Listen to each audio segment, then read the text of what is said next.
Police নামে সন্ত্রাসী আছে বাংলাদেশে, একটা গ্রুপ আছে না? একজন প্রশ্ন করেছে এদের বিরুদ্ধে বদদোয়া করা যাবে? আমাদের হ্যাঁ, ডাইরেক্ট করবেন বদদোয়া। কারণ এর মতো সন্ত্রাসী বাংলাদেশে, প্রকৃত সন্ত্রাসী হলো পুলিশ প্রশাসন, র্যাব প্রশাসন। এরা হলো প্রকৃত সন্ত্রাসী। আর সবচেয়ে ধর্ষণ এরাই করে, মানুষ খুন এরাই করে, এরা সরকারের লাইসেন্স নিয়ে খুন করে, আর সবচেয়ে বেশি হয়রানি করে আলেমদেরকে। এটা তো আপনারা বুঝবেন না, আমরা বুঝি। মাথায় টুপি থাকে, রাতের গভীরে চলি, দেখতে পেলে এই তো টুপিওয়ালা মানুষের হয়রানি করা যায়। আমাদের তো ফোন আসে না, কবর থেকে তো কেউ ফোন দিবে না, আমাদের জন্য দিবে? সন্ত্রাসীকে ধরলে ফোন দিবে সরাসরি, এটা আমার লোক, ছেড়ে দে তাড়াতাড়ি। আমার তো ফোন দেওয়ার কোনো লোক নাই। এই যে পুলিশ প্রশাসনের কথা বলে, এরা যে এত হয়রানি করে, সবচেয়ে নিম্ন শ্রেণীর শিক্ষিত মানুষ আর সবচেয়ে খারাপ মানুষেরা। তবে 2-4 জন মানুষ ভালো আছে এর মধ্যে। আপনারা খারাপ বলেছেন, আমি বললে দোষ, আপনারা বললে সমস্যা না। এই 5ই আগস্টের আগে কি করলো? ছোট ছোট বাচ্চাকে মারলো কারা? হ্যাঁ, না না, ওদের নাম পুলিশ না, আপনার দুলা ভাই ওরা, তাই না? আমি পুলিশ বলি তাই। আপনারা কি করলেন? এতগুলো মানুষকে হত্যা করলো। যদি দিনের জ্ঞান থাকতো মারতে পারতো? মারতে পারতো না। পুলিশ হলো আমাদের অভিভাবক, কিন্তু তারা এখন হয়ে গেছে কি আমাদের জন্য সবচেয়ে ক্ষতিকর।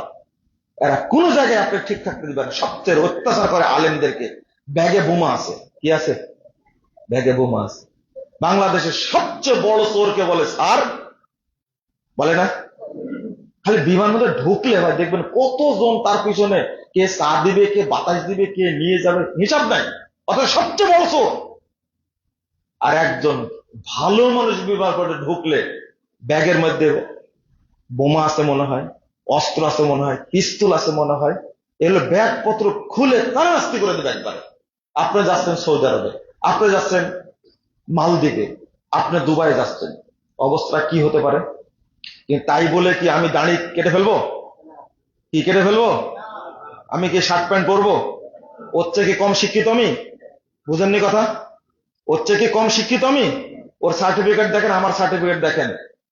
যদি আমার মধ্যে এই অহংকার তৈরি হয়, ঠিক আছে, জুব্বা শেষ, পাঞ্জাবি শেষ, আমি আজ থেকে শার্ট প্যান্ট পরবো, টাই পরবো, দাড়ি কেটে ফেলে দেবো, এটা করবো আমি? না, কুত্তার সাথে এগুলো করতে যাবো কেন? আমার মান যেটা, আমি তো মনে করি কেউ মায়ের পেটে জন্ম নেয় না। বন্ধুরা আমার, আমাদের কালচারটা চেঞ্জ করতে হবে। সর্বশেষ কথা, পরিবারে ইসলামী অনুশাসন চালু করুন, ইনশাল্লাহ দুনিয়াতেও মর্যাদা পাবেন, পরকালে মর্যাদা পাবেন ইনশাআল্লাহ।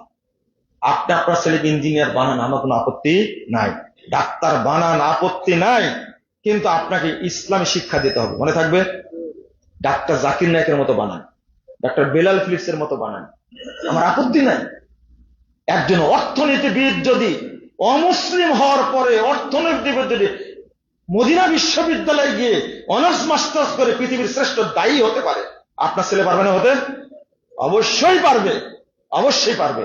আপনার ছেলেকে পিএইচডি করান, বিসিএস ক্যাডার বানাবেন। বাংলাদেশে এখন এমন কিছু বিসিএস ক্যাডার হচ্ছে, এদের সংখ্যা বেড়ে গেলে বাংলাদেশে কোনো দুর্নীতিবাজ থাকবে না ইনশাল্লাহ, ইনশাল্লাহ থাকবে না। আমরা আত-তাওহীদ ইসলামিক কমপ্লেক্সের মাধ্যমে এইরকমই কিছু ছাত্র তৈরি করতে চাই, যারা দিনের দায়ী হবে এবং রাষ্ট্রের কারিগর হবে ইনশাআল্লাহ। আপনারা এই আমরা যে স্বপ্নটা দেখছি, আপনারা প্রথমত দোয়া করবেন, আল্লাহ যেন এই স্বপ্নকে কবুল করেন, আমিন। আর প্রত্যেককে অনুরোধ করব, নিজের প্রতিটি সন্তানকে আলেম বানাবেন ইনশাআল্লাহ। আমরা নাস্তিকদের হাতে দেশ ছেড়ে দেব না ইনশাআল্লাহ। আমার বক্তব্য, পরিকল্পনা 10 বছর, 15 বছরের, 20 বছরের পরিকল্পনা। 20 বছর পরে বিসিএস ক্যাডার যারা হবে, যারা উচ্চ পর্যায়ে যাবে, একদিন তারাই এই দেশ পরিচালনা করবে ইনশাআল্লাহ। তবে আলহামদুলিল্লাহ আমাদের বক্তব্যগুলো বড় বড় অফিসার শুনে আল্লাহ তাদেরকে হেদায়েত দান করছে আলহামদুলিল্লাহ। অনেক বিচারপতি তারা হেদায়েত পেয়ে গেছে আলহামদুলিল্লাহ। অনেক প্রশাসনের লোক হেদায়েত পেয়েছে, যার কারণে প্রোগ্রাম বন্ধ করবে, মসজিদ ভেঙে দিবে, তাদের একটা ফোনই যথেষ্ট আলহামদুলিল্লাহ। এটা আল্লাহর বড় রহমত না? অনেক বড় রহমত। দাওয়াতি কাজ চলছে, এটা প্রচলিত থাকবে ইনশাআল্লাহ, ইনশাআল্লাহ। এটা বন্ধ হবে না। একদিন এই দেশ মাজার মুক্ত হবে ইনশাল্লাহ। একদিন এই দেশ মূর্তি মুক্ত হবে ইনশাল্লাহ। একদিন এই দেশ এই তরিকা, পীর পূজা, কবর পূজা মুক্ত হবে ইনশাল্লাহ। এই দেশ একদিন তাওহীদের দেশে পরিণত হবে ইনশাল্লাহ।